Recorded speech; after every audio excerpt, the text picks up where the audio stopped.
Good afternoon, everybody. Welcome to Laurel High School Field for Sunset League soccer action, the Los Al TV Game of the Week. Los Alamitos Griffins girls soccer team taking on the Huntington Beach Oilers.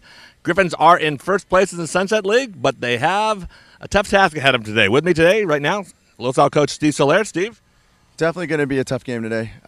It's coming down to the last two games, as a matter of fact. So, like I said earlier, we control our own destiny, and hopefully our girls are prepared to play today. Scraped out a win last time in one of the coldest soccer matches I can recall that evening at Huntington Beach and their nice field. But you got a PK, and that was the difference in the game. It's good for those seniors to go out, on a win. Obviously, it was senior day. It was very emotional. So, like I said, at this point, any win counts. So. But I was talking about the Huntington Beach game, like when that cold day. Right? Yeah, I know you want to forget about it. They didn't. Very, very cold day. But you know what? Girls played well that game. That game. But hopefully we could put on a little bit of better performance and maybe put some balls in the back of the net. Yeah, you had a lot of opportunities that game, just couldn't finish it. But it's been kind of a recurring theme the last couple of games. A couple of years, to be honest with you. So, but again, you know what? 1-0, whatever we win at the end of the day, it is what it is. So I'm happy. What's going to be the key thing for you guys today? The pressure. I think if we pressure really well in their defensive third and we step up and close the gaps, I think we'll be very successful today. They're a pretty organized team back there on defense and on offense. Yeah, and you know what? During practice, we've been working on the movement off the ball, especially with my forwards up top. Not being stagnant, not having the ball come to us, maybe work for the ball a little bit more. So it'll be interesting. All right, well, good luck today. Los Al takes on Huntington Beach, and we'll be back with the game right after this. As always, a pleasure.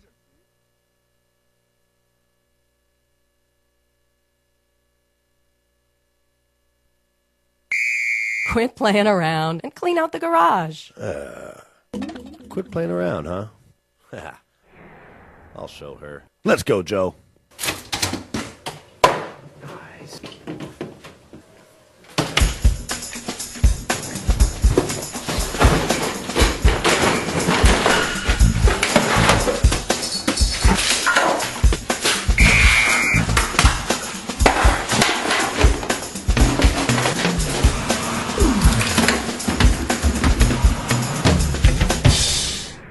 Clean out your garage and sell Play It Again Sports, your gently used sports and fitness gear.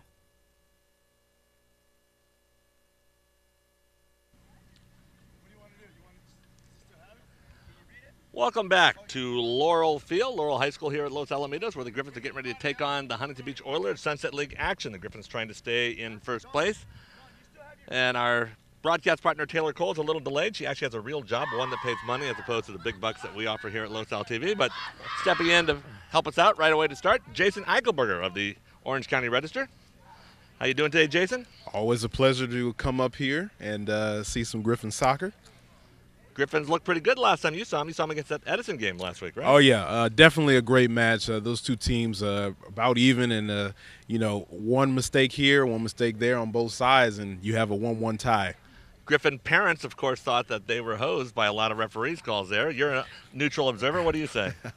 In every match there are going to be some disputes on both sides. I thought the match was just fairly even. I mean, Edison came out strong, and Los Al answered the intensity, and I think you saw two good teams in the Sunset League battling, and obviously, neither team has lost yet, so that kind of goes to show that both teams are real quality at this point in the season.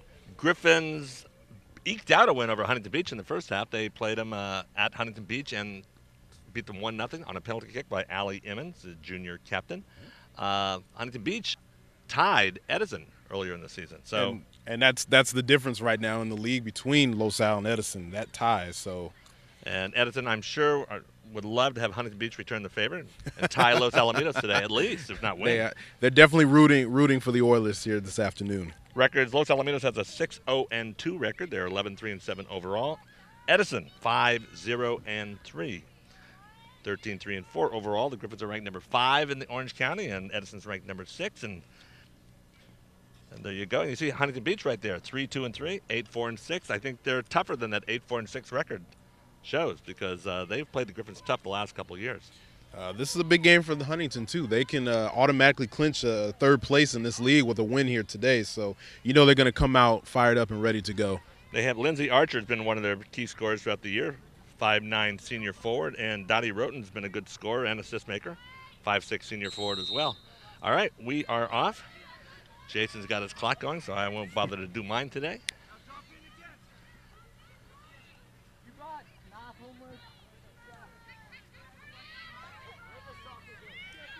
Carly Eastwood sends it across to Sarah Sanger. Has looked really well in the last couple of games. Against Fountain Valley, got around the corner a few times. Caused a lot of problems for the Barons. She's been playing well of late. She had a really strong first half in the game against Edison. Definitely a key here for Los Alamitos this afternoon. Rachel Posner, the freshman forward, has been doing great work for them up front. A lot of activity. Hannah Goldsmith, definite force in the air, especially on those set pieces right in front of the net. Eastwood to Posner. Posner. The Los Al District ground crew mowed the lawn, but didn't mow it very much. It's kind of clumpy, to be honest. Not the best shape we've seen it in, and it's dry. That's what we can say about it. It's dry. Has been a lake at times. So Griffin starting lineup. You're going to have Posner up front with Eastwood and Sanger. Rhea Young, their leading scorer, 11 goals on the season. Is on the left side. Hannah Goldsmith and Allie Emmons playing center mids. Goldsmith tried to head it forward to Posner, no good. In the back line, you have Ashley Scholmeyer, who's a junior, number 11, the left back. Maureen Kennedy, center back, freshman, number 21. Megan Randig, another junior, number 22. And Kelly Peterson, another junior, number 3. Definitely a lot of underclass talent here at Los Alamitos. And, this season is one when they're showing that they can play with some of the bigger teams in the county. And you see a bright future ahead for Coach Solar and Los Alamitos. Yes, Steve is going to bring back a lot of players next year. One he may get back has been missing since the Christmas break. Phoebe Conrad, one of their captains, a 3-year starter as a junior, had a couple seizures, and it turned out to be what's called AVM. And don't ask me to pronounce the whole thing, but it's had surgery, and she was here for senior day last week and looked really good. It's the same thing that Michael Patterson, the former Griffin defensive lineman. Yeah, I had a chance to talk to Phoebe actually about a week and a half ago, and definitely seems like she's on the road to recovery. And you wish the best for a young woman dealing with a serious situation like that. Obviously, brain surgery at any age is something that nobody wants to undergo. She has a very positive attitude and is looking forward to maybe trying to get back on the field here in the future. Yeah, according to her mom, they asked about possibly playing soccer this year. The brain surgeon or the neurosurgeon looked at him and go like, "We just put screws in her head. Let's get serious here." It shows how passionate she is about the sport. Yeah, she was, let's just say when I asked her if she was looking forward to get back on the field, her passion came through even during the interview there. So definitely looking forward to trying to get back on the field. And I know that her teammates, they've talked about playing this season for her and trying to win, in her honor, that she can't be out there, but maybe they can help and have a successful close to this year for her. Kennedy sends the free kick forward, the goal kick forward. Eastwood down the line. Can Sanger get to it first? She's trying. She does get around. She's being held by number 18. That's Dakota McCullough. Sanger sends it across. Poser gets her foot on it but can't finish it. Eastwood goes back to Allie Emmons. Emmons gets around give and go between Sanger and Emmons right there. I thought Emmons had more time, and Lana Bernal closed really quickly there. Good pressure there. Los Al had a chance. Oilers got back on defense pretty well there. Ball gets away from Sanger. She sends it forward. Laura Laneson to the side. Back to Abby Masters, who sends it forward. Dottie Roden has it, but Kennedy gets there, sends it out.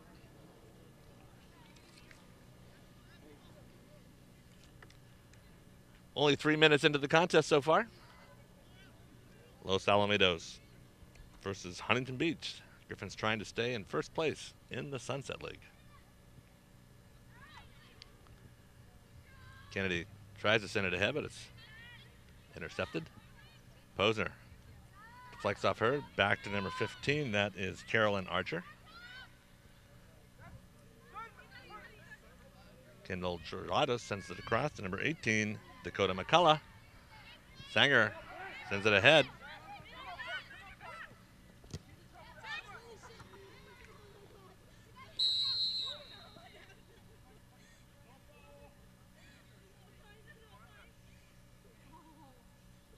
Posner is hurt on the ground right away.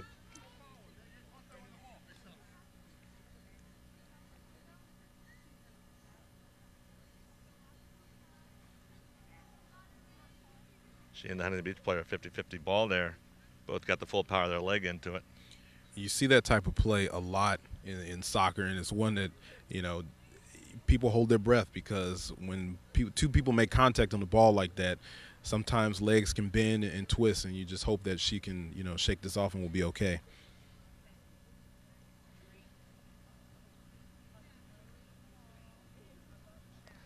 Thing you always think about when you see that, I've seen a couple of my daughters that you have ACL, but they're usually in a lot more pain than this. Yeah, that's the one injury that you see that's becoming a little bit, unfortunately, more frequent as the athletes get better trained and things like that. Unfortunately, you're putting a lot of stress on the legs when they bend and twist. Sometimes you just never know how they're going to hold up.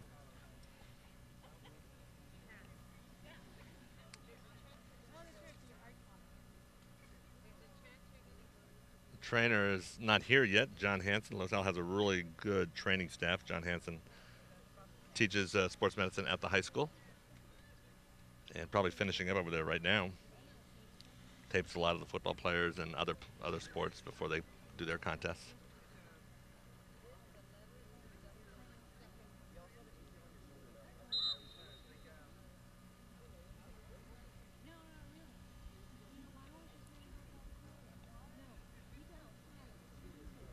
I guess it's probably a bad sprain the way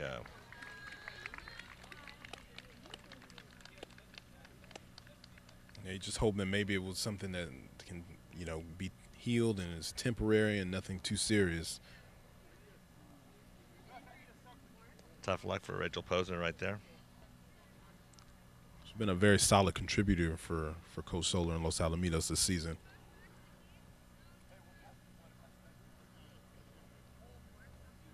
Ref letting Steve Solari figure out who's going to sub right now. He sends in sophomore Crystal DeRamos. Getting ready to do the restart here.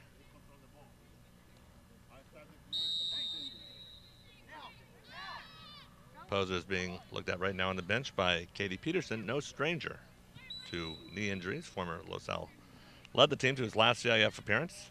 Now an assistant coach here at the high school.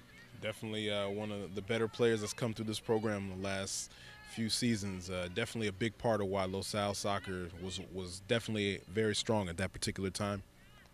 Bringing her expertise back here. She's the senior captain on a team that had 5 starting freshmen. They needed a lot of guidance. Hannah Goldsmith forwards it. Is it forward? Off to Ramos. Ramos can't find the ball.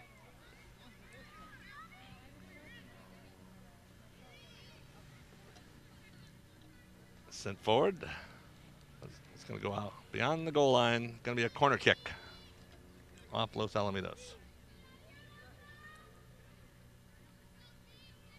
The always important set piece opportunity.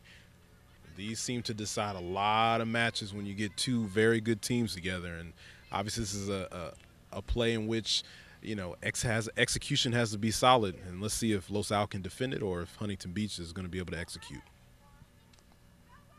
And a deep. Sarah Sanger gets there, kicks it forward, trying to track down the ball. It's in a foot race. Number 5, Cassidy Simpkins, who sends it forward. Across to Dottie Roden, who sends it too far ahead. It's going to be a goal kick, Los Alamitos. You've seen early on the versatility of Sarah Sanger.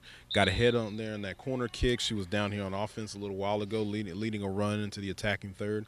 A very important piece for the Griffins, and one that has definitely played well the last few games. Yeah, she has really stepped up her game in the second half of this season. Got a look at the end of her freshman season during CIF play. Got some time in CIF games. Was on the team all last year. Roden sends it across, but it's beyond the goal line.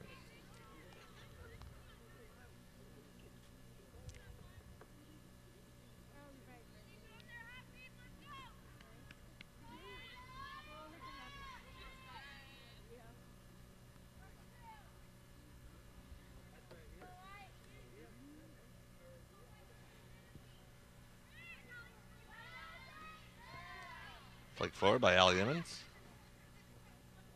Sanger sends it back to her. Emmons tries to go forward to DeRamos. Somehow it sneaks by everybody. Kennedy sends an air ball. Alyssa Pepper is checked into the game.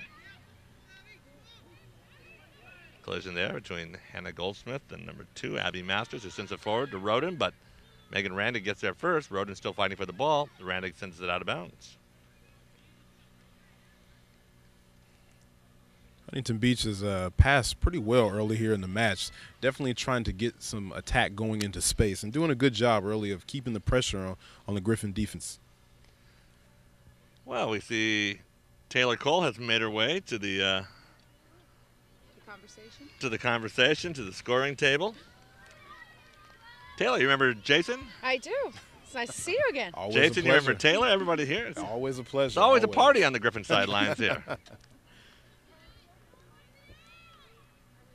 We're going to have another corner kick for Huntington Beach. This will be their second in the last couple of minutes. Did you just walk in, Taylor? I did. All right. You just missed Griffin's. Unfortunately, Rachel Posner got hurt early. That's not a good sign. Carla Eastwood sends it out of play. So you had a real job going, huh? Yeah, one of those things. Don't you just hate that? They just get in the way of the things you really want to do. Exactly. Sorry, Mr. Customer. I'm going to have to leave this conversation. Something more important than your business. Yeah, that would go over well. Mm-hmm.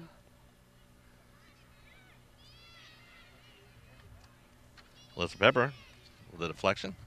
Carla Eastwood, not quite the direction she wanted to send it, but it's still going to be a throw-in, not a corner kick.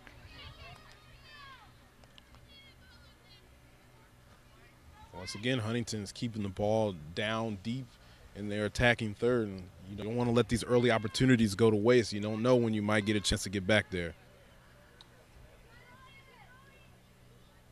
Steve Solaire wanted to know which Griffin team is going to show up today. The one that played, he's hoping it's one that played last Tuesday night against Edison.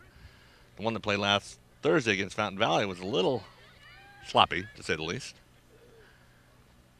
A lot of kicks did not go, I think, where the people wanted them to go when they made contact with the ball. Goldsmith sends it ahead. Can Sanger get there? She's in a foot race.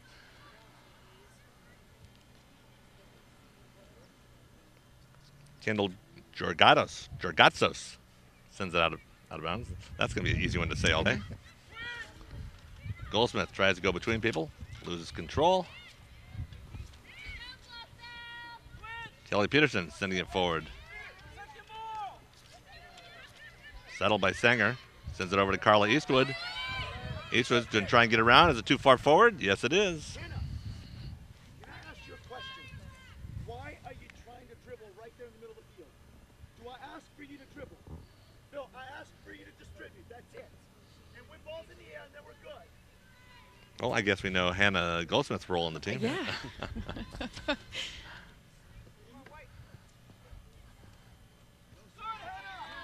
She's very good at distributing the ball, and Steve Solaire wants her to do more of it. Yeah.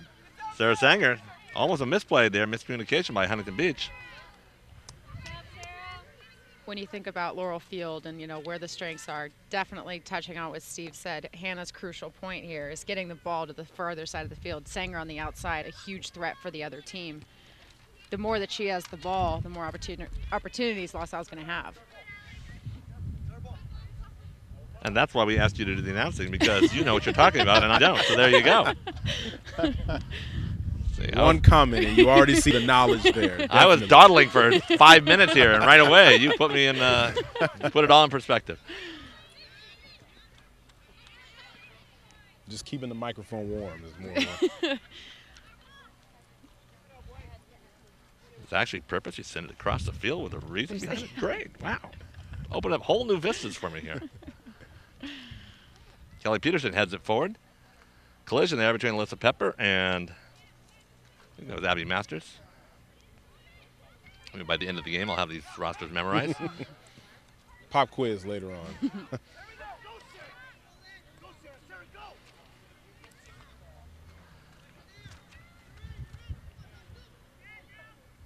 Roden heads it forward.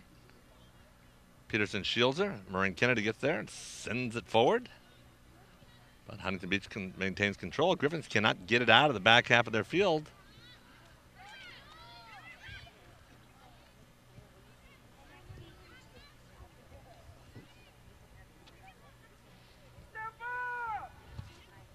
Huntington Beach was very organized in their first meeting. Coach Schler was very impressed by that. They've been that way over the last couple of years. Did not panic no matter what. You see early on, Huntington Beach is doing a really good job of battling LaSalle. A lot of 50-50 balls, people colliding. They realize the importance of this match, too, as LaSalle would like to stay in first. Huntington Beach in third place now and would definitely like to qualify for CIF. So, yeah, they are at 8-4-6. They would help their cause immensely if they tied this one and won, beat Edison. The last thing they want to do is finish 50-50 with 2 losses here. and it's something you touched on earlier about Steve wanting to know which team is going to show up. Obviously, with this being the last week of the regular season, CIF beginning next week, your curve wants to be going up at this point in the season with consistency and execution and things like that. You might know this. What's the minimum wins you have to apply for a wild card in CIF? Do you know? In soccer? You know, put me on the spot there off the top of my head. Well, they say in baseball and basketball, it's 50. You have to have a 500 record, but in soccer you have a tie. So primarily, 500 records would get you in if you were not. The CIF process, they look at overall strength of schedule as well. Obviously, teams like LaSalle, Huntington Beach play pretty quality opponents, so they have a good strength of schedule. Carla Eastwood hits the ground again. But obviously, you don't want to leave it in the hands of people to decide in a room if you get into CIF or not. So getting one of those automatic spots is always, always important. 10 leagues, I believe, in Division I still. They're going that process for the top 10 leagues, and then the top 3 teams from each league qualify. 4 teams if you're in a 7-team league, like the Moore League. Yep. 2 teams if you're in a 5-team league, correct. Century League, 7 teams. Empire League, 7. So the top 4 will automatically qualify. Which minimizes the number of wild card spots that are available. Correct. It's like in football. For a while, LaSalle was in the Big 5, Pac-5, and there's only 1 spot. That was a tough conference to get a wild card. Sanger. Trying to get around her. Going against Dakota McCullough. Sends a cross, pass man to Hunter. Nice cross there.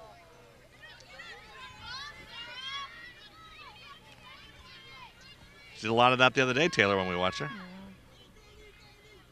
Randig heads it out of there. There's nothing more dangerous than a ball across the face of the goal. So, might be easy to point out, figure out Sanger's game, but to defend it is very, very difficult. Well, the defender's isolated out there on the sidelines, too, a lot of times.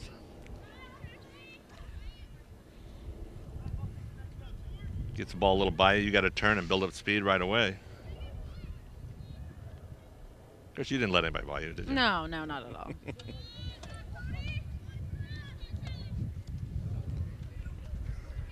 Goldsmith heads it forward.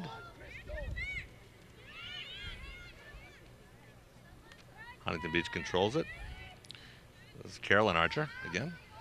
I've seen Huntington Beach's possession out of the back.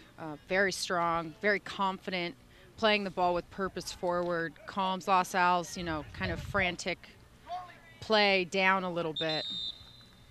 Gives them time to evaluate. And the passes are on the ground. They Yeah. They aren't up in the air. Clean play. Looks nice. Aesthetically pleasing soccer, definitely. Rhea Young checks back into the game. Had a short break there.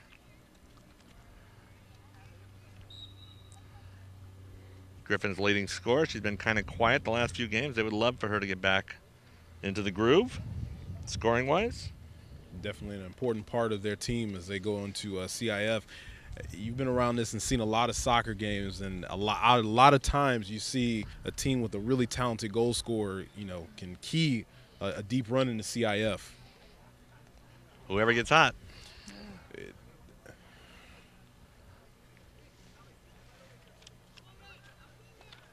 Makes even if they don't score, they make opportunities for the other players. Yeah. Anytime you're putting pressure you never know who could be there to catch a rebound, a deflection, anything like that. Well, and Rhea being a senior, you know, as they make their way into CIF and playoffs, you really step up your game because, you know, this is the last time that you're going to be in this opportunity, and everything changes. Even being out here today knowing that season's coming to an end. Eastwood gets it by. Sanger with a little poke. Is going to go. No, wide left. Griffin's had a little break there as Eastwood's pass got by the defender, Amanda Hunter. Dakota McCullough, the defender. Looks like she hurt herself on that last play. Referee stops to watch again. Listen, we need to step up a little higher. You guys are giving, too much respect. Step, anticipate where the next pass is going to go. And then we flood wherever the Just ball beyond the halfway mark, but we're going to have added time here because of the injury to Posner and the injury right here. As the Huntington Beach staff comes on the field to attend to their player. You can definitely see even early on the intensity for this one is definitely higher. I think both of these teams sort of realize where they are, where they want to go, and obviously they're treating this like the big match that it is. you want to get rewarded, right? Who else is playing today? It's a big match. Every match, it seems as though today, tomorrow, Thursday, and even on Friday is a big match. Several leagues still to be decided as we go down the stretch. A lot of quality soccer this particular week, and teams that clinched yesterday. Villa Park clinched their first Century League title since 1988. Wow. Obviously, Villa Park's a team that beat Los Alamitos early in the did, end. The yeah. Excalibur tournament, I believe, or modern day. Coached by a former assistant, Brent Whitfield. Oh, Brent's there. Yes, he is. Okay. He's got that program playing quality soccer right now, and That made that loss to Villa Park even worse for Los Alamitos. You know, I covered that match and definitely had my referee shirt ready to go in case anything broke out, but everybody was civil in that one. So Brent was a longtime assistant for Steve. They've been together in club and obviously at the high school here for a while.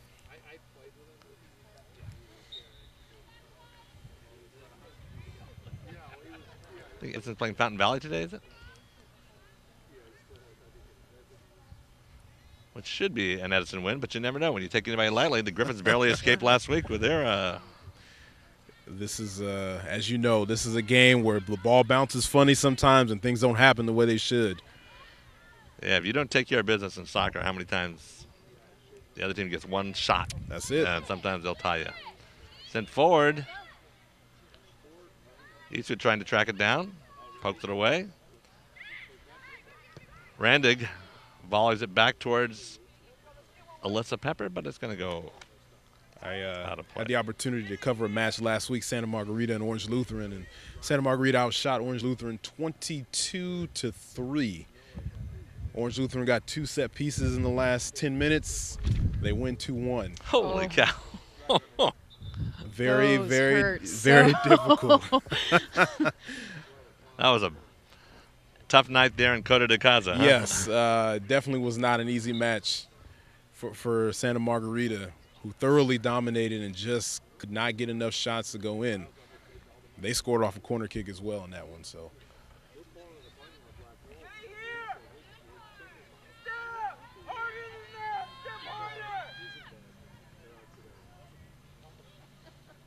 Kendall Dragazzo sends it off Pepper. I'm sorry. Oh, no, go ahead. I was just saying it looks like LAHS starting to pick up a little bit of momentum. The defensive line stepping to those balls as they're first coming in, not allowing them to drop, definitely changing the momentum of the game. And I think it all started with Sanger's, breakaway, which kind of gave everyone the confidence that we're still in this thing. Kelly Peterson.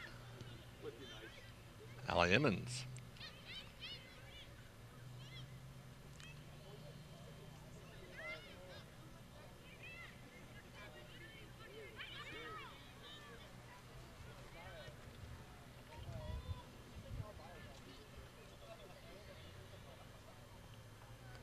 Is out of bounds. Griffin's got to get the ball on the ground, though. Yeah. They're going to make that run in the playoffs. They have to get the ball on the ground. Yeah, there are definitely some teams that can play long ball style, but Los Alamitos is a team that is much, much better when they're keeping it low, keeping it to feet.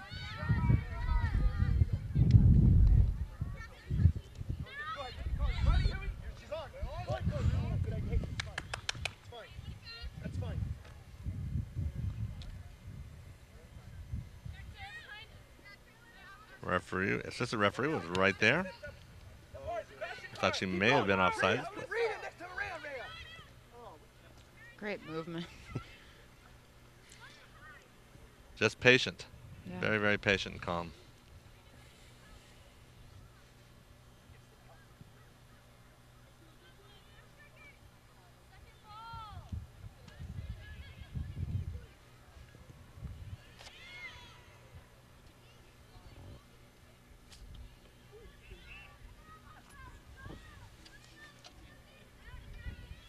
I think another key to keeping that ball on the ground is the wind is starting to pick up a little bit here, and obviously, you know, at Laurel that can play havoc on balls in the air. Yeah, this could be an interesting place to play at times. If the sun's not directly in your eyes, if you're the goalkeeper in the second half. Like we said earlier, it's dry today, so that's.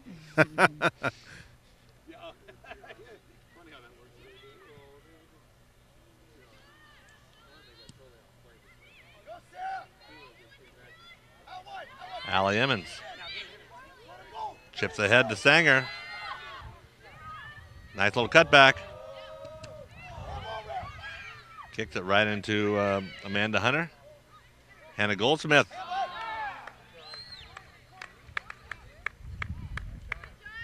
AR says the ball never touches the keeper, so it's going to be a goal kick for Huntington Beach.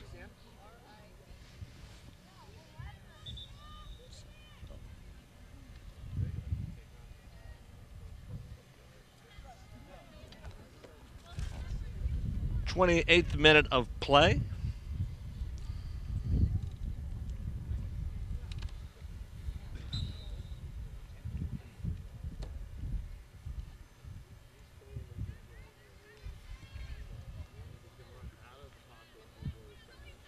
Emmons runs it down, sends it over to Sanger. Ashley Schulmeyer making a run down the side. Sanger gets it to her. Schulmeyer tries to cut it back. Loses control. She's fighting for it. Sanger comes in. Ball. Gonna go to LaSalle. Went between the legs of Sanger. Francesca Rand on defense there for Huntington Beach. Took the injured Dakota McCullough's place. Let it go. It's a corner. It's a corner. Rand barely got her foot in the ball. I was going to say, though LaSalle gets the possession there, Rand is doing an excellent job of using her body there to kind of shield. It's giving up a lot of inches there, too. Gonna be another throw-in.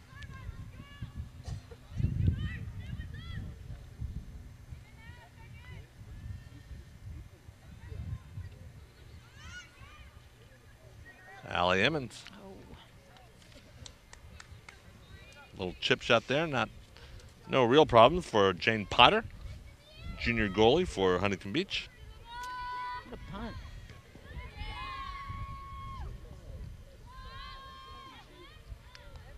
Pepper tries to head it forward, but goes out of bounds. Going to be a throw-in for Huntington Beach.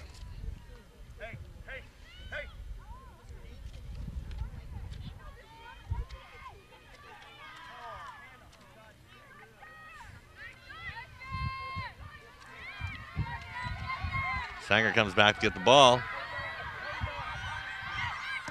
She goes forward, but Amanda Hunter heads it out of bounds. Hannah! No, listen, not now, do it quick! Fix it, please!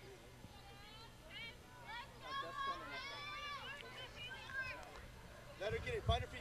Get them out of me, Sarah. Come on, Sarah. Sanger being guarded now by Kennedy McCullough, sister of Dakota. Rhea Young. Left footer. Off the post. Gonna be a goal kick, LaSalle.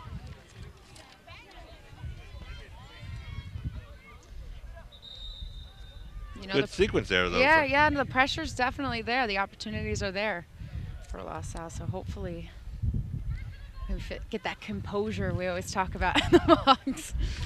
It's easy to have composure here on the sidelines. So. That dreaded cling or bang off the crossbar is the one you just don't want to see, or off the post, excuse me. We should be used to it with LaSalle right now. Great win. Sanger against Hunter. Nice cutback. Nice cut through again. Gonna send it across. Eastwood couldn't do it. Goldsmith keeps it alive. The ball's loose. Eastwood gets her foot on it. Nothing. Allie Emmons comes in. Gonna take a shot. On goal. Hard shot. Caught in the air by Jane Potter.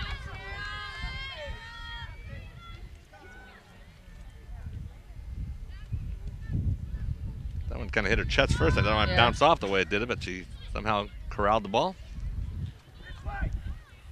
Dottie Roden sends it forward, but LaSalle controls it.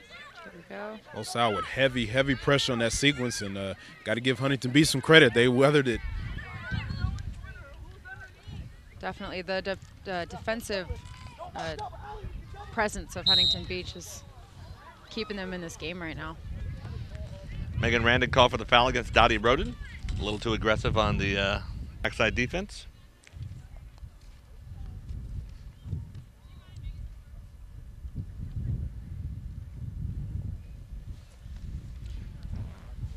Rand's a strong player. She's only a junior.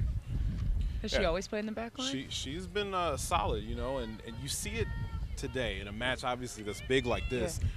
Just her ability to battle has been huge for Huntington Beach, not giving up, challenging people coming at her. Well, and Dakota McCullough was a starter back there, so Huntington Beach, and she was a sophomore. So Huntington Beach has some good players returning next year as well. Yeah. Kelly Peterson steps up. Can't keep it in bounds, though. Goes out of bounds. Good pressure.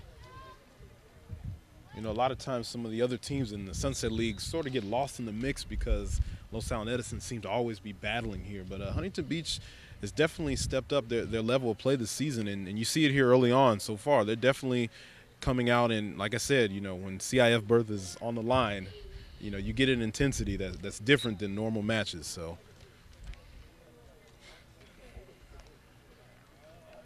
Huntington Beach is one of those teams over the last 10 years that is, they've had some good teams, never any great teams. Right. But they've always played LaSalle tough. Carly East.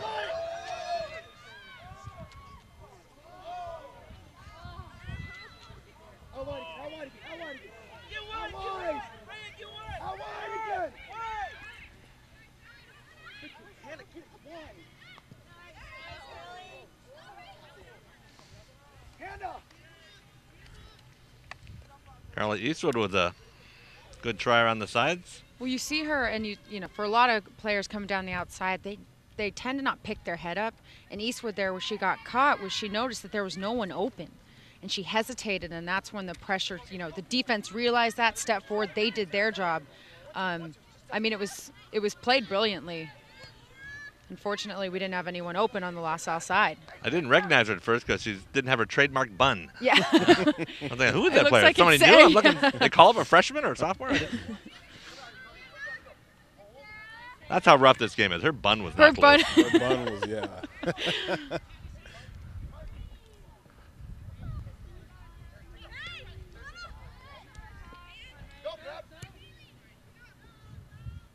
Ashley Scholmart just couldn't quite intercept the ball. Wide. Ooh. Good play there by Maureen Kennedy, the freshman. Looks for the ball. Tries to track it down. Kelly Peterson in the corner.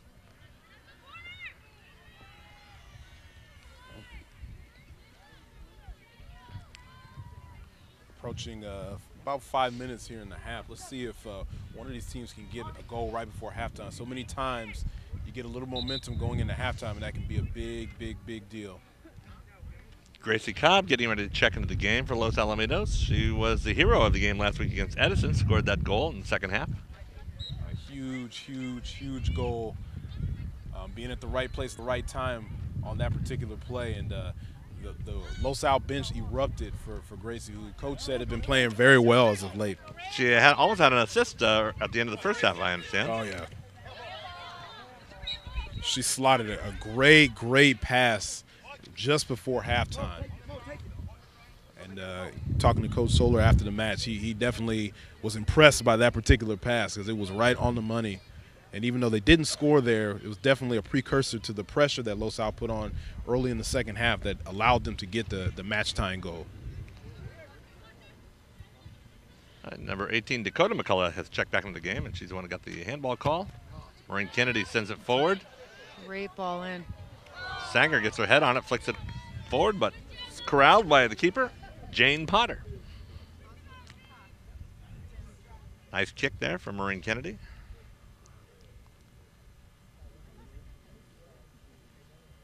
Angie Cobb, she's one of our popular players in the team. Great personality. Good presence on the bench when she's there. Very positive. Also the school's queen of courts. Yeah. More information than you ever wanted to know, Jason. I know. Hey, no problem with that.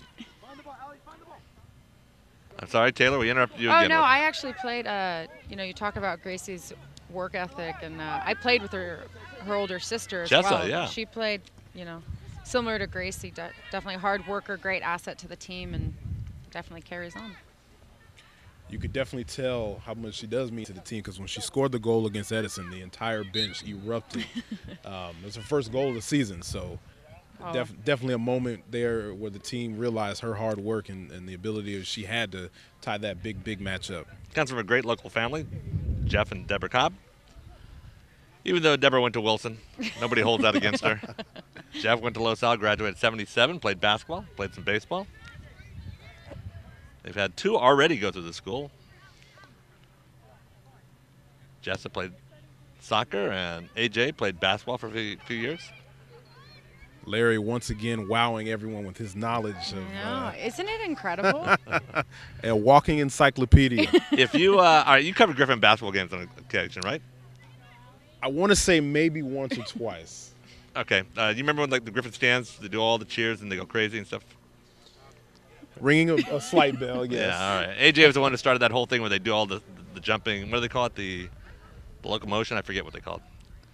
Where the whole stands would move, and it wows a lot of people.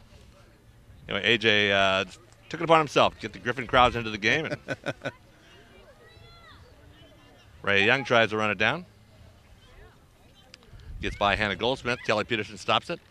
Kick forward there by number 8. That was Jordan Bradley, but Savannah Sickler hauls it in.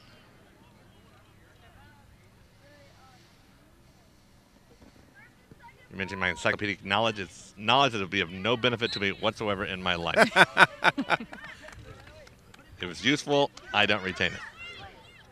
All knowledge is useful. All knowledge. Only in these broadcasts, apparently. That's right. That's right.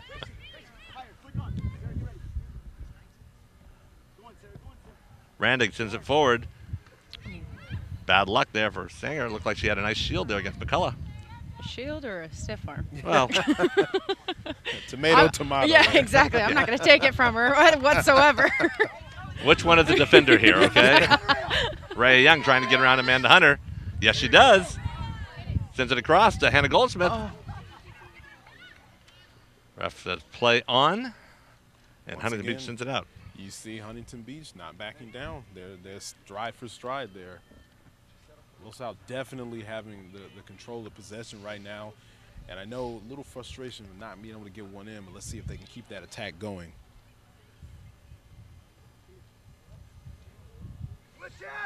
Low-scoring games are no stranger to the Huntington Beach Los Alamitos series. 5 feet. Ashley Schulmeyer sends it forward. Can Sanger keep it in? Yes, she does. Gets around McCullough, yes. She is so quick. Couldn't quite get her hips around in that one. You know that one, huh, Larry?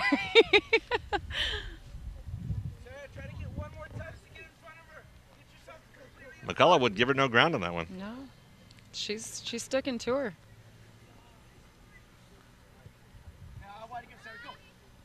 Allie Emmons tries to head it, but it's kind of pushed off the ball by number 2, Abby Masters. Schulmeyer There we go. stops it. Back to Emmons.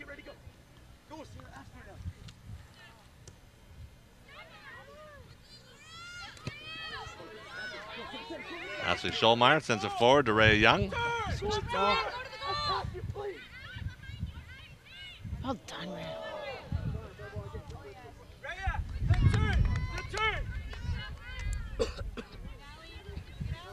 Schulmeyer to Ray Young. Ray keeps alive. He's bounced around by Amanda Hunter. There's Hannah Goldsmith. Forward to Alyssa Pepper. Nice little move there. Alyssa Yes, Pepper. Pepper. Yes, nice move. Griffins are on the board thanks to Alyssa Pepper. We mentioned earlier what's going to get the ball in the back of the net, and that ball was on the ground from this side of the field to that side of the field, beautifully connected, and that was the end result that we've been looking for. There you go. It's amazing what happens when you control I the ball. know. Now, what's the time of that goal there, Jason? That was actually into extra time for sure. About a minute into extra time there. Big, big, big play for Alyssa Pepper. Yeah, great composure on the box. Nice assist there, too. Mm-hmm. We mentioned, Rhea being a huge component for this offense earlier, and it started with her composure on the ball, cutting beautifully, beating a few players to open up the field and finding the open man.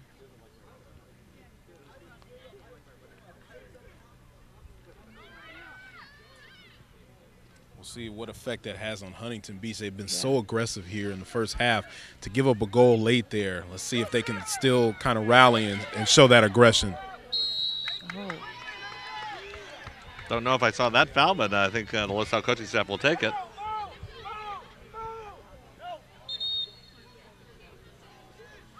LaSalle with a break right there. Holly Emmons put it in play before the ball stopped rolling.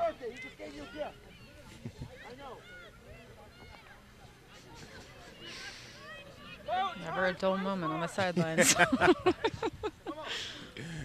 Coach Solar giving out birthday presents. Where's mine? Today is my actual birthday. So. Maureen Kennedy. Oh, what a shot. Oh! Gracie Cobb, good follow, but great attempt there by Maureen Kennedy. That was a great push by LaSalle there at the end. Huntington Beach, as I got here, was definitely looking like they could control the game. And then you saw LaSalle really step it up, starting to put the ball on the ground more, moving around like they normally do, becoming that team that could definitely move forward in CIF and hopefully take a championship ring home. There you go. Spoken like a former Griffin. I'm just saying, something I would like to see. Hey, what else can we add to that? We can't. So what we're going to do is take a break right now. We're going to come back. Little second half action after these messages. Larry Strother here with Jason Eichelberg and Taylor Cole. Griffin soccer on the LaSalle TV Game of the Week.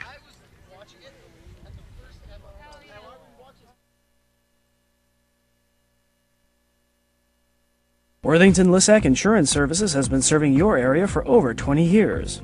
Our friendly staff will work with you to come up with a policy that works best for you. We work with Mercury, Safeco, Progressive, Fireman's Fund, and the Hartford. We offer coverage for auto and home insurance for homeowners, condos, and renters. We also offer commercial and business insurance, including commercial property, general liability, and more. Call Worthington Lissac Insurance Services at 562-795-5744.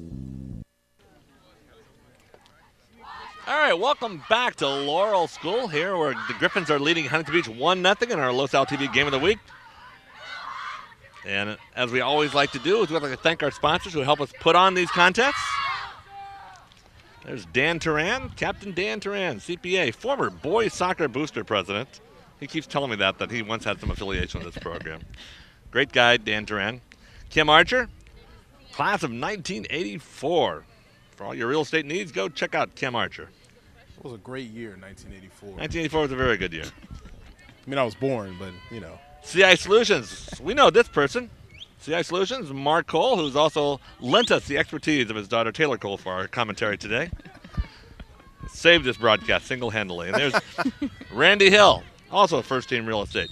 Proud sponsor of LaSalle High School sports activities, double-time Booster Club president, and also now president of the LaSalle Ed Foundation.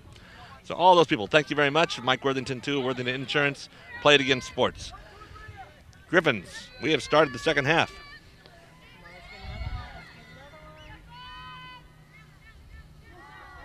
We saw the momentum from LaSalle just as they were coming out that after the first half. And it looks like just from the first couple seconds that they still have it and they're pumped to finish this game. Fountain Valley, Huntington Beach will hopefully have, hopefully is not the right word, but may have something to say about that.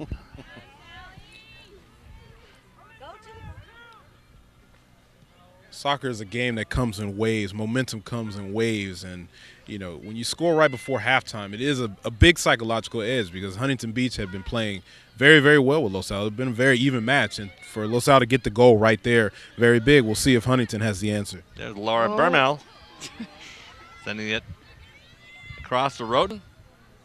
Oh, my gosh. Jordan Bradley couldn't quite get to the ball. Sends it wide. I'm going to tell you right now, you got very lucky. Why? Instead of switching the ball early, you took a bad touch. Clean it up, please. Griffins, as they've been doing for most of the season, have switched goalkeepers at halftime. Sienna Ruelas, the freshman, is now in for the Griffins. Sanger flicks it forward. Gracie Cobb is staying in the game for LaSalle. She finished first half. Good burst of energy. Almost had a goal right there at the end. Allie Emmons moving it forward. Loses possession. Cobb gets it back for LaSalle. Back to Hannah Goldsmith, who sends it over to Pepper. Coach Solero liked this lineup that he ended the first half with. Had a lot of activity. There's a Gracie Cobb. Can she get around on it? No. Allie Emmons winds up and sends it over to probably Central Cyprus. Not the best accuracy on that shot. Allie's got one of the strongest legs on LaSalle, though. Very athletic player. 3-year starter. Started in the back line her freshman year.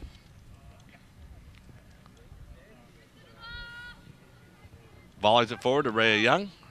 Hannah Goldsmith tries to get control.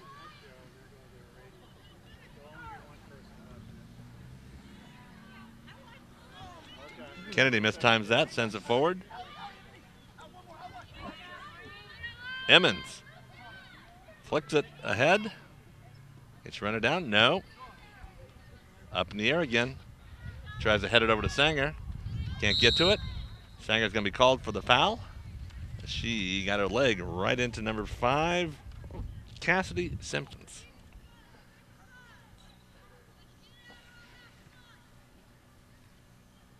Emmons down on the ground again.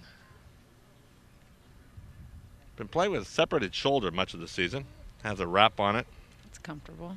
Yeah, I was going to say, you know, when you come here before the match, I've been here a couple of times already this year, and one of the first things you see is Coach Soler strapping Allie in with the brace there. It's popped out of place like about 14 or 15 times this season. Coach Soler's really, really high on Allie. You know, we've talked plenty this season, and she's always one of the players he brings up as being a very important part of the LaSalle attack. He's very calm out on the field. Very tough player to play with a separated shoulder often. Yeah. She'll be headed to Long Beach State right now, though. Hasn't officially signed anything, but has committed to play there for Coach Mauricio Ingracia. Big day tomorrow for committing and signing. Is it signing day tomorrow? Tomorrow is the day. Tomorrow's the day. The foul was it against Sarah Sanger there. The foul was the hit on Emmons. So Maureen Kennedy puts it back into play, sends it across. Hannah Goldsmith. Cobb back to Emmons. This one's straighter, but a little higher.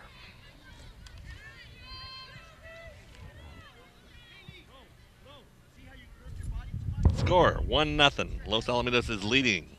Huntington Beach, Griffins trying to stay in first place where they hold a 1-point lead over Edison in the Sunset League standings. Been one of the better races all season in Orange County. LaSalle and Edison playing catch me if you can. Well, we're just talking about the LaSalle Esperanza rivalry, but the LaSalle Edison rivalry is almost as strong. Not quite the same, but it's climbing the ladder, I guess is the best way to say it. Obviously, it was a very intense game when they played here at Laurel earlier on January 8th. The rematch at Edison last week was very hotly contested. Big crowd, definitely what you want to see with two of the premier programs in Orange County. I think one of the reasons the Los Al Esperanza rivalry was so strong was they both used to be in the Empire League.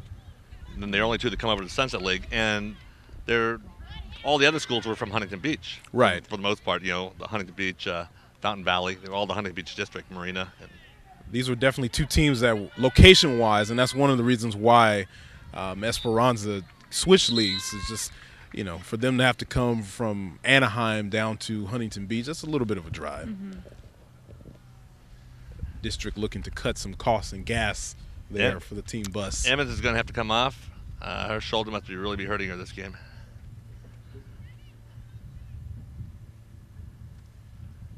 Griffin's going to have a corner kick right here.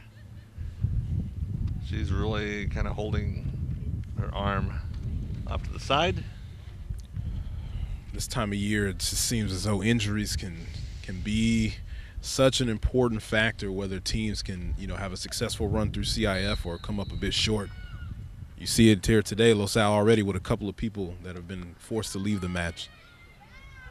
Oh, nice save there by the keeper. That's Kate Hart, who was checked into the game, playing second half goalie for Fountain Valley. It looked like Hannah Goldsmith got her head on it, got the ball down, but a nice save there by Hart. Griffins have already lost a few players to injuries this year, not only Phoebe Conrad, who we mentioned earlier. Kayla Cimarrago's been out. Thought it was a high ankle sprain, it's tendonitis. She's hoping to get back. She was a starting left back for most of the season. Just got hurt over the holidays.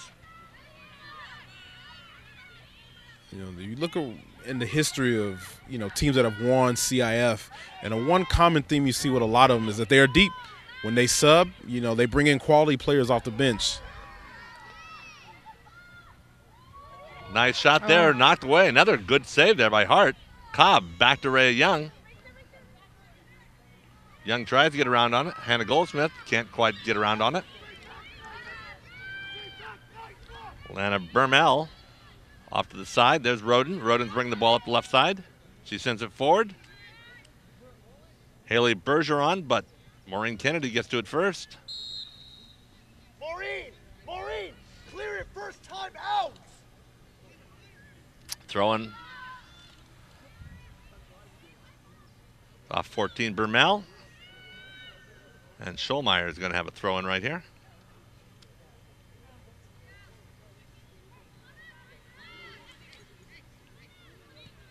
Niza Munoz tries to flick it over to Alyssa Pepper. Goes beyond the touchline.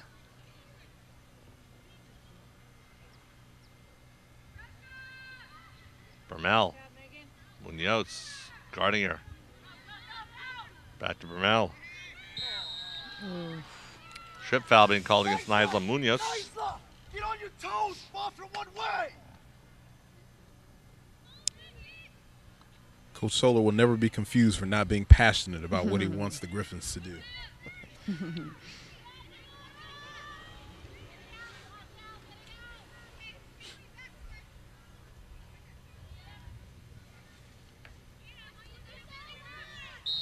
The free kick here by Bermel. Sends it forward, but it's going to go wide to the left. Coming up on the 9th minute.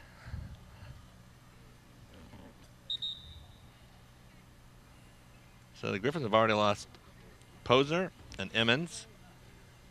Kirsten Bono's missed most of the season with ACL, and Steve Solera has been very, very careful with that injury because she's got a college scholarship. We're mentioning signing day tomorrow, and she'll be signing with University of Texas San Antonio. She's still making her way back as far as 100% though too, right? It's still.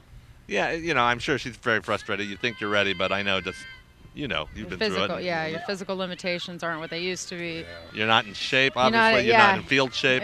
Even if you're in shape, you're just not used to touching the ball. That was something she talked about. I did a little story on her a couple of weeks ago, and she was rehabbing her injury up in Carson, and had a chance to work out with some pretty popular athletes, among them injured Chicago Bulls superstar Derrick Rose, actually, rehabbing the same injury.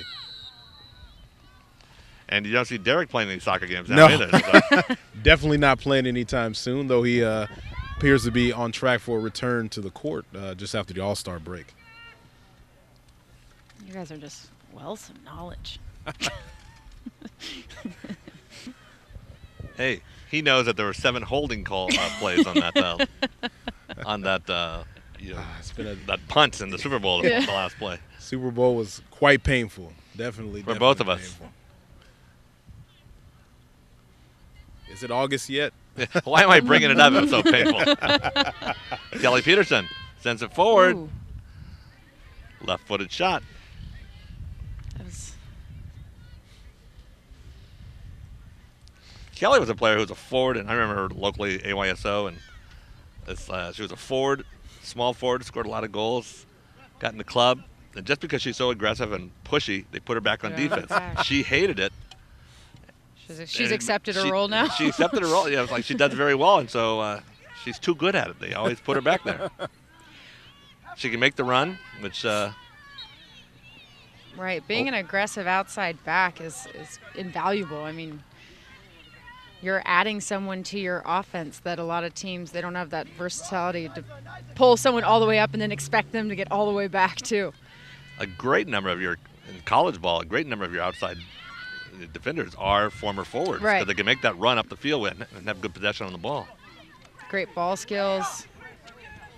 And I think that's what makes, a good defender is the Yeah. ability to track the ball. And, I mean, if you have offensive background, that's only going to help you. Mm-hmm. And you also know what the offensive player you're tracking is going to do because you have the same mentality. Yeah. Over to Nigel Munoz. Sends it forward. Alyssa Pepperkin, nope, not quite long enough. Lana Bermel.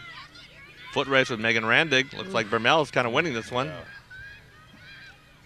Randig kind of gets there. Nice cutback, but Ashley Schulmeyer is there to clear the ball. Yeah, you see 4 of those LaSalle defenders just, tracking that run down the side, not even getting her a chance, even if she gets a nice cut on the ball to do anything. Even though Randig was beat on that play, she did a good job of getting just enough of a toe on that ball to slow it up. Yeah.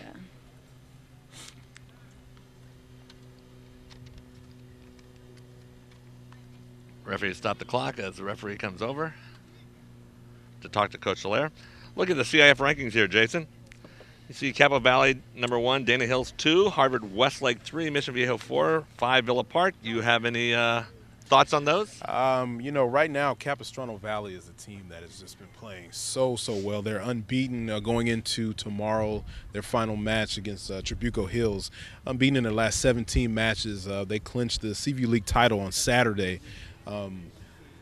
They are a team that is, we talked about confidence going into CIF, and they are definitely a team that is playing with a lot of confidence. You look at Dana Hills, they had a victory yesterday over Tesoro, 3-0, and they can clinch the South Coast League title tomorrow. I'm just looking here at the referee. I'm wondering, Allie Emmons looks like she's ready to come back in the game. I don't know if the official going to let her. The official has final discretion on who to come back in the game. There was a play actually in the Capo match on Saturday. They played El Toro in a similar situation where there was a player that went down and the coach, wanted to get the player back on the field, but he had to wait for the referee to give the final clearance there. You definitely, the past couple of years, concussions have been brought up. The safety of the player, concussion awareness for all, and that's why they've put that on the ref, because you don't. If you are suffering a concussion, it is actually life-threatening for you to get hit again. It is, some people might look at it and say, oh, it slows the game. It's an excellent thing. Just looked over at Allie Emmons, who said ref's not letting him back in because she hit her head on the ground. And when she went down, she was kind of grabbing it. We thought it might have been a shoulder, but She took one to the back of the head.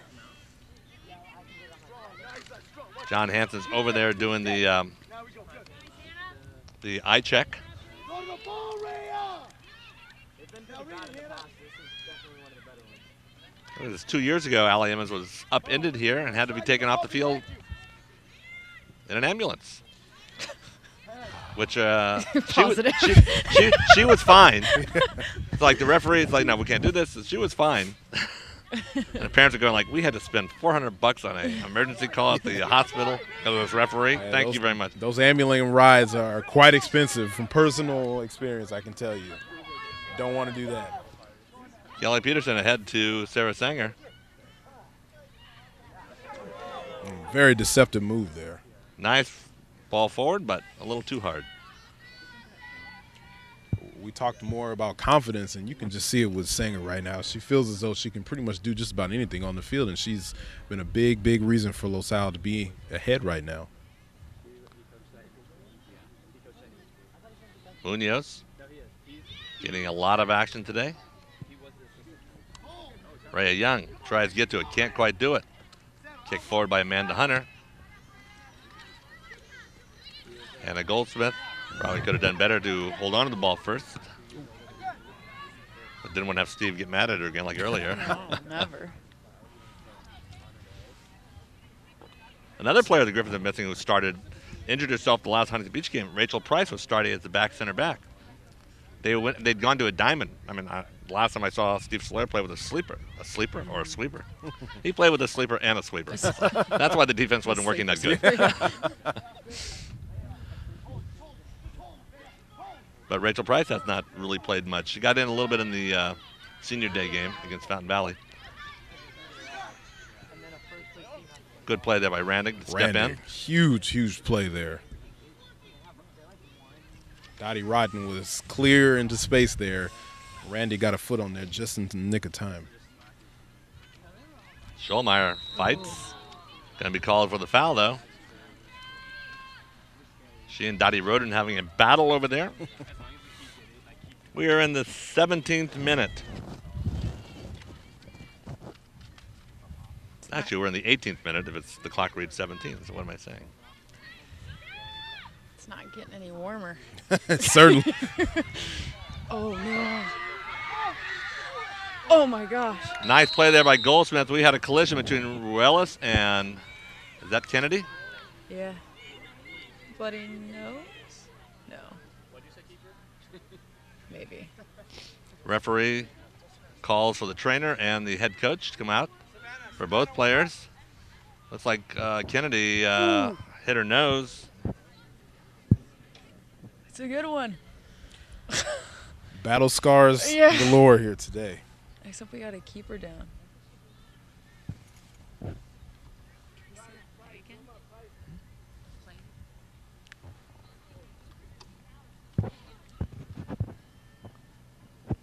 hope she's okay. That's a tough play there. Goalie coming out.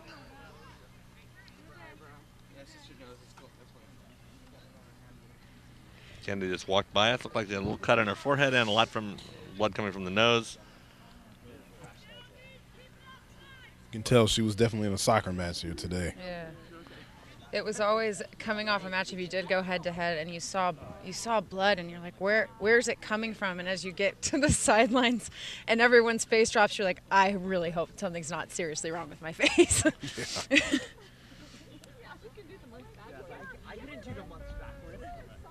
Ruelas is still down, being tended there by John Hansen. Steve Solaire looking at her. He's already given the instructions for Savannah Sickler to come into the game, so she's warming up on the sidelines now.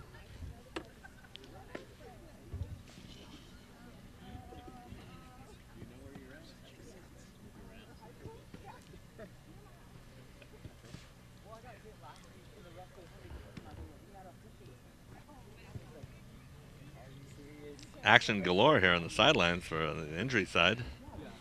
Man, that's 4 players today for LaSalle that have had to leave the game for portions of it because of injury. Keeping that sports medicine class busy. Mentioning John Hansen a couple of years ago, he actually saved the life of a player from South County who was on the wanted to go back in the game, and John wouldn't let him do it. He told the coach, it's a football scrimmage that they had at LaSalle. And the player was hurt, got up, and John looked at him, and he wanted to go back in the game. And the coach said, can he play? And John said, absolutely not. Get her on the sideline and I'd call an ambulance. And so John went and called. And the player went into a seizure like a minute after that. And luckily, the ambulance was on its way. And they credited John with saving the player's life. It's just, yeah, it's just a, one of those things you don't want to take somebody's live, if they're hurt, they're hurt. And you don't want them, there's always a mentality, I got to get back out there. I got to, find a way to tough it out. But if you're really injured, it's not in your benefit to try to go out there and continue to compete. All right, well, obviously we're going to be, clock stops for a while here. So what we're going to do is take a little break. We're going to come back when we resume play. So we'll be back. Los Alamitos is leading 1-0. Sunset League soccer action, the Los LTV game of the week. I am the port in the storm.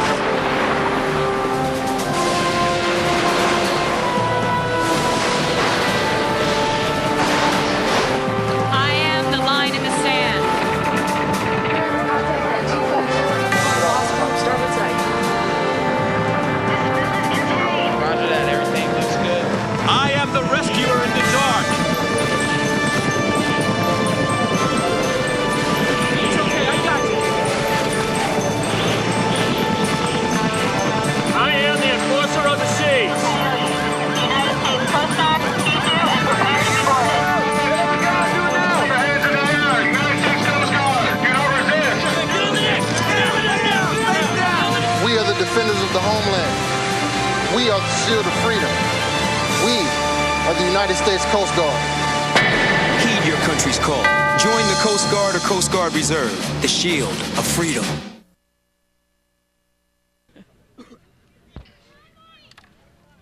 All right, we are back at Los Alamitos. Actually, not You're at Los Alamitos, those, but huh? at Laurel. Taylor's talking to Steve Solares on the sidelines, eating the M&Ms, the Skittles that fell to the ground. All of them just fell. I just picked up like 10 of them. He's not himself. He's losing players left and right now. But no more injuries. We went to the break. Okay, Sienna Royales has come out of the game. Savannah Sickler is going in for her, but she seems fine. She walked off the field on her own accord. Parents will probably take her to the hospital just to make sure. She collided head first with Maureen Kennedy, who's out of the game. They're dealing with her forehead. Allie Emmons is back in the contest, though. The referee trusted the word of John Hansen, the trainer. Said no problems for her. After you have a big delay like this, there always seems to be a lull, and maybe the team that's trailing can get some energy from it. You actually saw it in the Super Bowl a couple of days ago. Let's see if Huntington Beach can mount a little bit of a surge here, or if Los Al can close this match out strong. Yeah, a little bit of a power outage here, though. It's like human power. Gracie Cobb trying to get around, sends it forward. Alyssa Pepper was offsides, but the ref waves it off because Huntington Beach got the ball.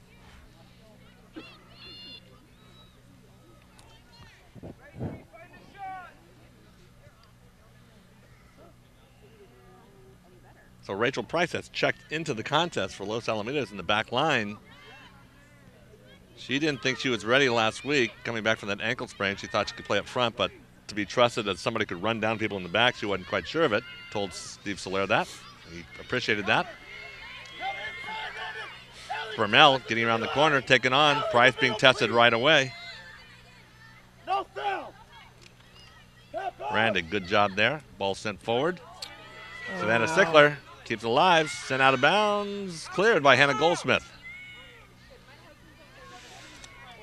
Steve Solaire just lost 3 years of his life. He's lost a few on Romany sidelines here at Los Al. That's right. He's getting mileage, man. The referees actually followed the rules. Down by the top of the arc. Hey, get him up! Hey, up!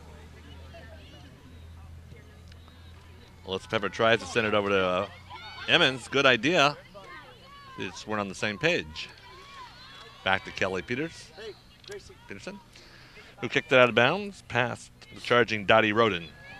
And you see, since the play was stopped, Huntington Beach is starting to work their attack a little bit toward their attacking third there. Ball cleared out of bounds again by Los Alamitos. Throw into Huntington Beach. Sent across. Leah Pepper Forward to Sarah Sanger. Sanger and Cassidy Simpkins going at it. Both had a good hold on each other's jersey right there. That never happens, does it? No, Taylor? never. Everyone plays by the rules here. Holding in soccer? Yeah. Oh, no, no. Now that was like that last fourth down play for the 49ers there. I'm tormenting you. The wound is still festering. All right.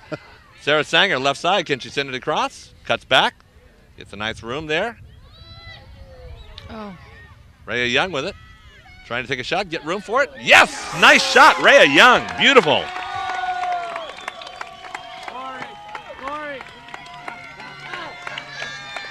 Good time for the senior to end her own little short scoring drought. Yeah, you know, well, the ball was well touched. She had a great first touch, got around it, turned, and found that open corner. It was textbook.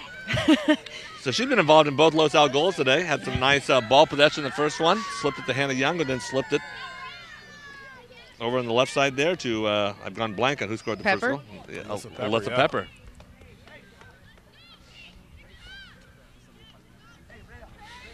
And you want to see that. I mean, I just remember being a senior, even being a junior, and just really wanting the seniors to capitalize on those plays and just really excel and play better than they ever have, especially in those ending games. Because you wanted them to feel feel good about their career. Oh, yeah. No, that, but she wants to go out with a league title, and Yeah. Los Al in general. This is a league that they have not won in 2 years, and talking to Coach Solar before the season, this was a big goal for them, is to recapture this league, and they have a chance to do that if they can hold this lead, and close out with a victory in their final league match on Thursday. Kirsten Bono playing up front. Getting a little bang time up there. Rachel Price. Ooh. No. Oh. I think there you're just being penalized for being stronger than the other person. That's it. I mean, I don't think she did anything that deserved a foul call. No, if anything, that should have been the other way.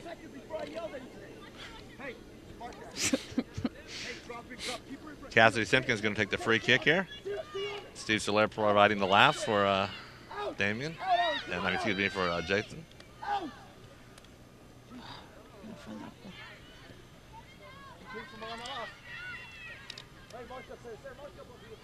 Ahead to Roten. Roten's doubled by Peterson and Randig. The ball's floating around a little scarily loose there in front, but Rhea Young. When those balls get into the outside of the field, you really have to make sure, especially as the fatigue comes in, that you're tracking your players that are going into the box, because as they become free and balls pop out, they're viable to score and tie up this game and make it a completely different feel out here. Oh, I guess it's up 2. What do they always say? 2-0 is the 2-0 worst is lead. the worst lead. Many a time I've seen that lead disappear. You get a little complacent and relaxed, and then all of a sudden the other team gets a goal. Well, I mean, and you then figure you're up by 2, you can kind of relax, but the team gets one quickly. Anna Bermel ahead to Roten. Oh. And just as we spoke about it,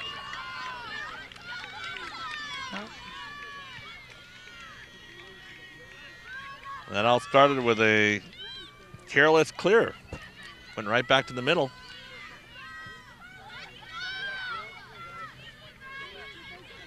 Bermel with a nice pass up front. Let me repeat myself. The 2-0 goal is always a 2-0 lead is always a dangerous one. But the reality is that LAHS came up here, and those 2 goals that we scored were not gifts. We worked hard for them, and then we still can control this game, and it can still be ours. Sarah Sanger earns another corner kick for Los Alamitos. Another good play there. Like right now, this could be it. We didn't mention. I didn't mention that. Maybe you guys did. I was looking at my notes, but she played a key role in that goal by Rhea Young with that nice cross there. Mm-hmm.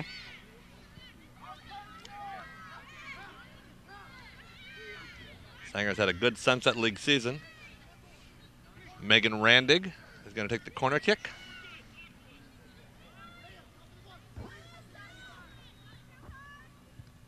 Sends it right across the front of the goal. Punched away by Hart, who's had a really good second half for Huntington Beach. Sanger again, nice cut back there. Cuts through, sends it across the middle. Poked away though by Amanda Hunter. Ray Young sends it across. Allie Emmons tracks it down. Looking at Leah Pepper running up on the left side.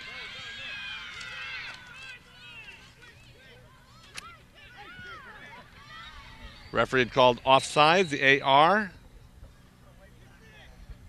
And the referee, it's kind of a moot point because the goalie put the ball down on the ground, is going to kick it. That's still legal, doesn't matter. I guess he's chastising here, says, play my whistle. Not what your teammates say. We're in the 35th minute of the second half, but how many minutes of stoppage time do you have there, Jason? I would say at least 10. And that's a conservative estimate. Yeah. There was quite a bit of a delay there. So, Well, my people had to listen to me talk that long. and they're still glued to the broadcast, waiting for some more knowledge. Knowledge to be dropped over here. Yeah. Hannah Goldsmith trying to track down Lana Bermel. Bermel over to Roten. Roten ahead to Savannah Stickler. Going across, Leah Pepper was fighting there against number 4, Laura Lanson.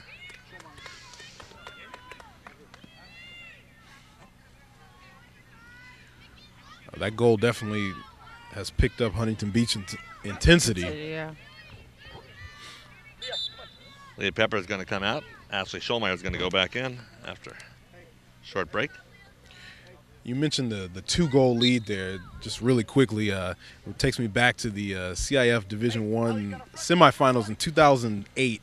San Clemente and Mater Dei. Mater Dei was the defending champion, and San Clemente was coming off a losing season.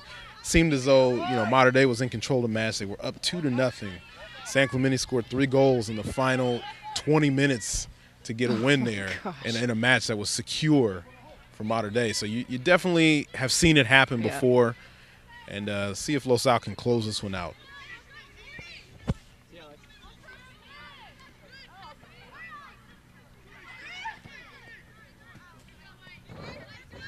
Jordan Bradley kicks the ball out right in front of us as I kill myself leaning over to catch the ball. Impale myself on our seats, which aren't unfolded. Luckily, we have a good health plan here. I've never seen it, but...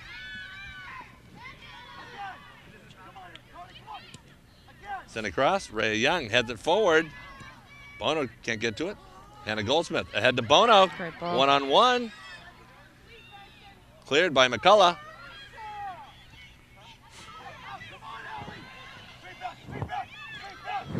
Bermel is not being challenged there. Up, Allie Emmons does.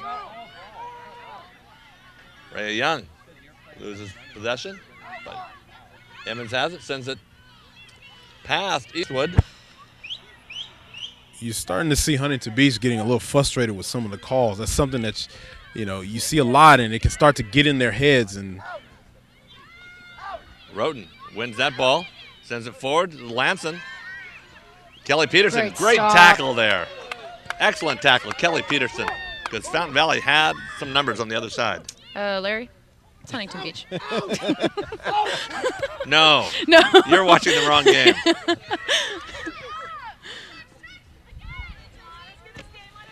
same general area. Same district. Yeah. If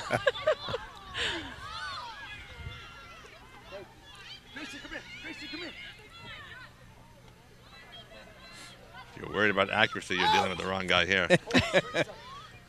Sanger. Gets a little under it. Flick forward, back to Roten. Jordan Bradley. Back to Lanson. Roten trying to track it down. Kelly Peterson sends it over to the administrative offices for the district. Again, you see Huntington Beach, that intensity has definitely picked up, and You know, they're on the attack. Like we said earlier in the broadcast, they're attempting to lock down a CIF spot here today. As the Griffins are trying to hold on to first place, Huntington Beach trying to make CIF, which would be a big accomplishment for them. So that they're going to be coming hard these last few minutes of the match. We're guessing about 12 minutes to play right now.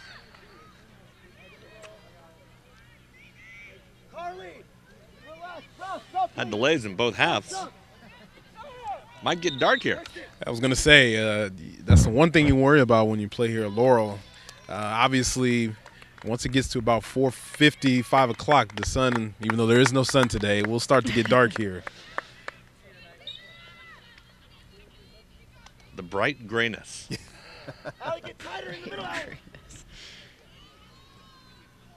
Sent forward by Bermel. Lanson can't run it down and sent out of bounds.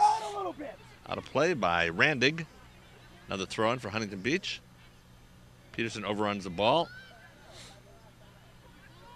Cleared out there by Goldsmith. This is where the defense really needs to be mentally strong. You really can't make any mistakes here because, as we said, Huntington Beach is definitely stepping up their game.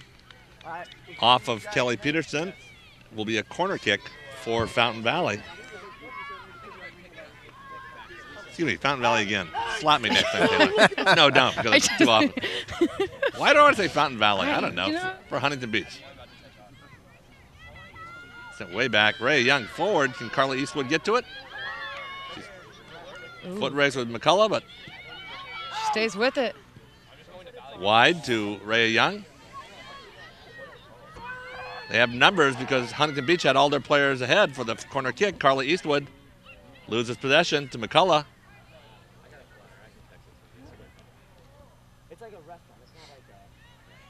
Had a foul against Eastwood when they had Kennedy McCullough trapped in the corner there. Sent forward quickly.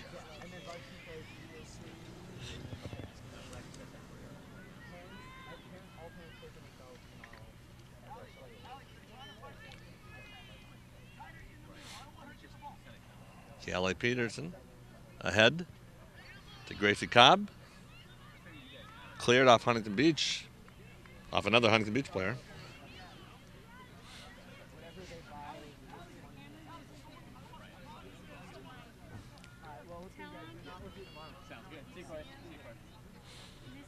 Ray Young back to Peterson.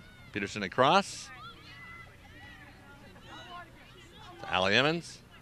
Emmons, does she get a bounce here? Nope.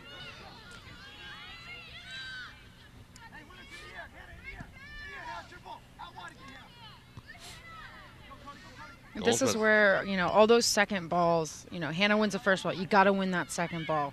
When you have an opportunity to regain possession, you have to play the ball smart. You have to make those crucial plays so that the game stays yours. Good play by Cobb. Eastwood can't get it through. That's a very, very big point there. Well, this is where the Griffins are, again, getting the ball in the air a lot rather than controlling it on the ground. They are definitely at their best when the ball's on the ground. Cobb, nice pass over to Sanger. Keeps it alive. Sanger very smooth with the ball. There's Goldsmith. Take a shot. Wide right, but there, it's still a threat to keep the ball on the ground, and you don't have to waste time trying to control it. And Sanger definitely, you know, her possession on the ground, her speed, her quickness, she just pulls all of the Huntington Beach players away from the other LaSalle players. She picks her head up, finds Hannah open in the middle of the field. It's things like that that'll put LaSalle above other teams. Allie Emmons heads it over towards Ray Young. Carla Eastwood hit pretty hard on the back. No call there. Goldsmith sends it forward to Young. There have definitely not been a shortage of contact in this particular match. And this is what you see late in the season when teams are battling hard. I think the referee's done a pretty good job about letting the girls play, definitely at the game, pick up rhythm. Good play there by Young to pull it back. Sends it across. That'll be interrupted, though.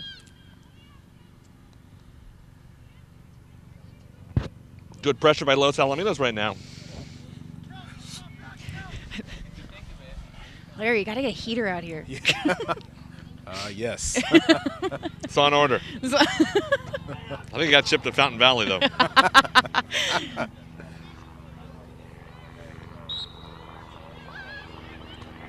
Peterson called for a foul. Huntington Beach coach loves it. Steve Soler is not sure of it. I'm shocked to hear about that. Bermel and Peterson having their own little battle. Bermel trying to get through. Go 1-on-3 right there, though. That's tough to do in any circumstance.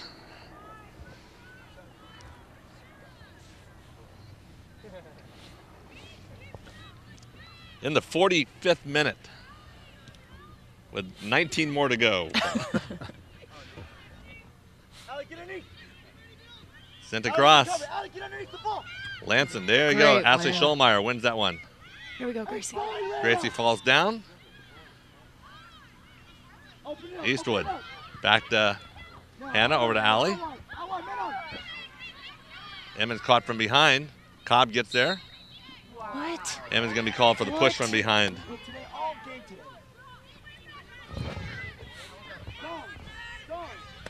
Steve Soler loves that call. You know when the ref's name comes out, it's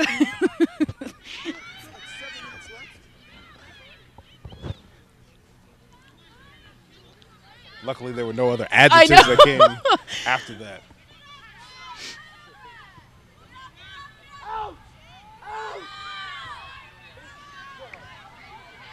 Megan Randon kicks it off Roden, and it's going to go over for a goal kick, Los Alamitos. The refs, I guess, has apparently told Coach Soler that there were about 7 minutes left in regulation here. So definitely time for Huntington to mount, you know, some final attack here. We'll see if Los Al can hold them off. And Steve's going, what, you weren't running the clock while the player's injured? Carla Eastwood comes off. Alyssa Pepper comes back on. Pepper with Los Al's first goal of the day.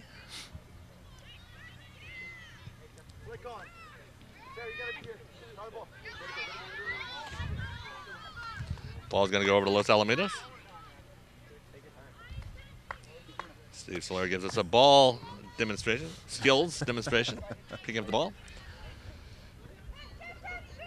Kind of confusion there. Roten. Oh, she. There's a break for Los Al because it looked like number 4, Laura Lanson, beat everybody to the ball and had an open lane. She would have definitely had a nice run to the goal there.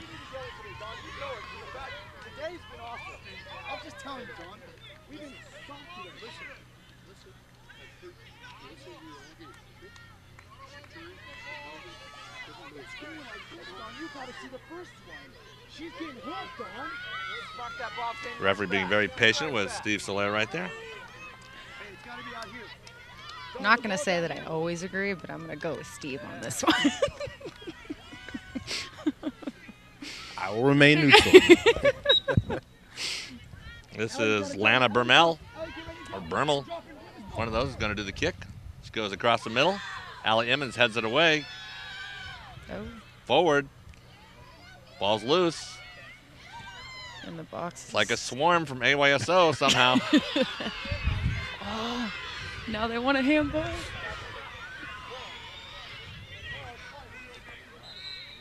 No way.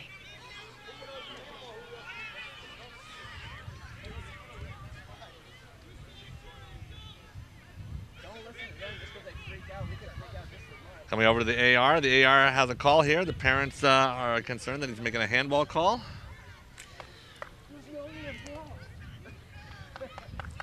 Let's see what happens. Referee's not running into the box.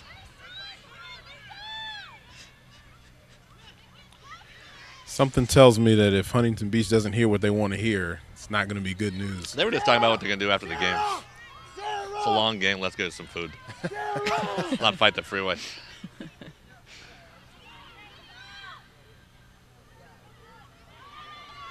Sarah Sanger sends it forward. Can't get it through, though. Hannah Goldsmith gets it wide. There's Alyssa Pepper. Well done. There we go. Allie Emmons in a foot race now with number 5, Cassidy Simpkins. Sends it ahead to Pepper. Pepper into the corner, where Coach Soler wants her to hold it and play skills for a while. It goes off of Alyssa Pepper.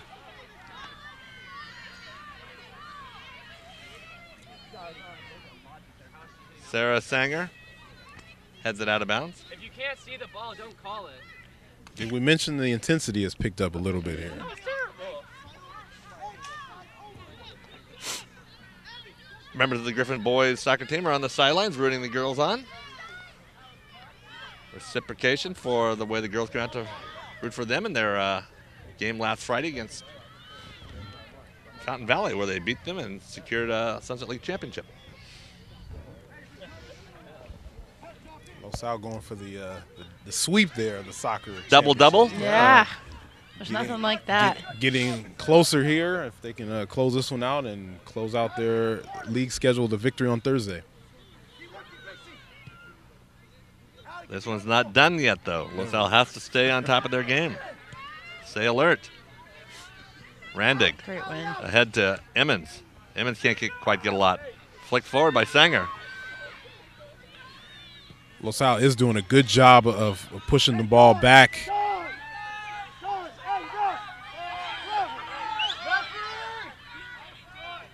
I am not sure about that call at all.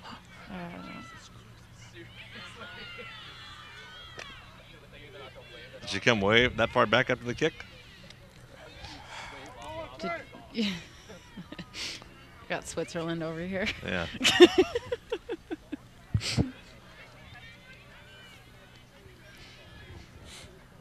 I'll have to be honest. I was watching the ball down there. I didn't see what the players were at this end. I don't think the Huntington Beach side agree with the offside call there. Yeah. Sanger into the corner. Cut back. Sends it across. Can't get anything on it. It's intercepted by Huntington Beach.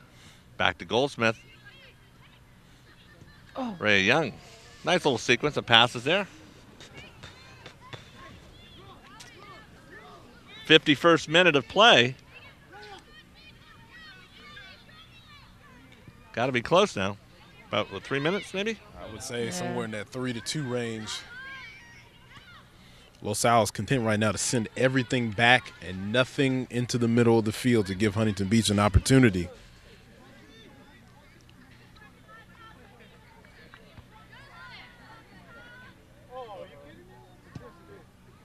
Gonna come right by us. I was gonna protect you, Jason. I had all the confidence in you on that one. Well, let me tell you, that's misplaced.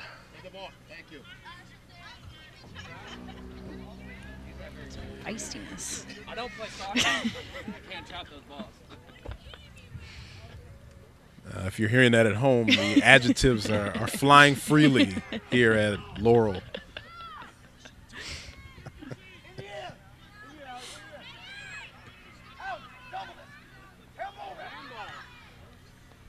Megan Randig volleys it back. Kept in the air. Great stuff. No way. This guy's absolutely terrible. Coming up the last probably 2 minutes, Huntington Beach sending everybody forward, so they got to think it's less than that. The goalie's up at the midfield line.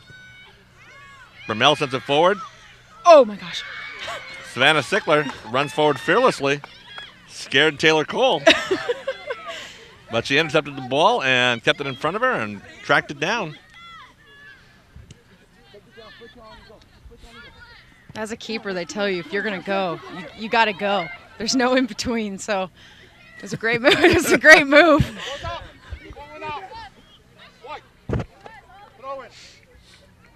Gonna be a throw in for Los Alamitos. Closing seconds here. Referee is looking at his watch. Another throw in for the Griffins. They're directing everything to the corner now, just trying to cut off any chance Huntington could get the ball up the field. Looks like they're going to have a chance for maybe one more opportunity here. One last rush.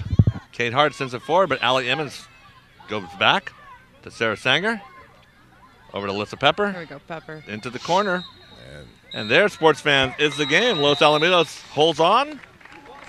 With a 2-1 lead, they stay in first place in the Sunset League, improving their records to 7-0-2. You got That- any reports yet from the Edison? Oh, Edison plays tonight, don't they? 5 o'clock. Oh, you have time to make it there.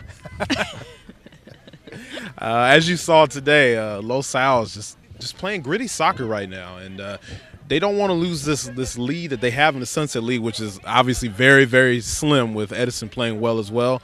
You saw it here today. They withstood a very tough battle with Huntington Beach. Credit Huntington Beach. They came out strong. LaSalle got a couple of goals. Huntington got one back, and LaSalle was able to hold them off for a very, very big victory here today. Taylor, what's your final assessment? Yeah, I mean, I agree. I think we saw some moments of brilliance from LaSalle. They definitely can play well. Down there into the second half, we saw that kickball that we talked about earlier. I think if they really, want to make a title for themselves, they've got to continue to keep that ball on the ground. But you know what? They got to win today, and I'm happy. All right, well, the Griffins get goals from Alyssa Pepper and Rhea Young. Young proves to be the game winner. Keeps LaSalle in first place. And so that's it for our broadcast. I want to thank you on behalf of our director, Kirk Stevens, our crew, Tom Adams, Scott Arnold, Liz Colley. This is Larry Strother saying thank you for joining us, the LaSalle TV Game of the Week. Stay tuned with us. We'll be doing basketball in a couple days as the Griffins conclude their Sunset League season. So that's it. Goodbye for now from Laurel High School.